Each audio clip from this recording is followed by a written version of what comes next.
Hello everyone, welcome to my channel. Today we are going to create this login and registration form using HTML, CSS and JavaScript. So you can see the website here.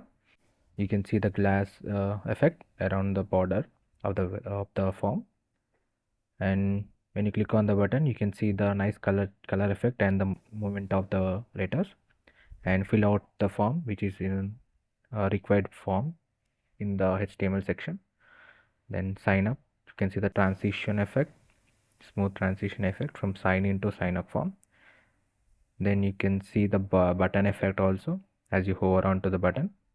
And login, then we get back to the login form. You can see the smooth transition from sign up. We'll go back to the sign up form.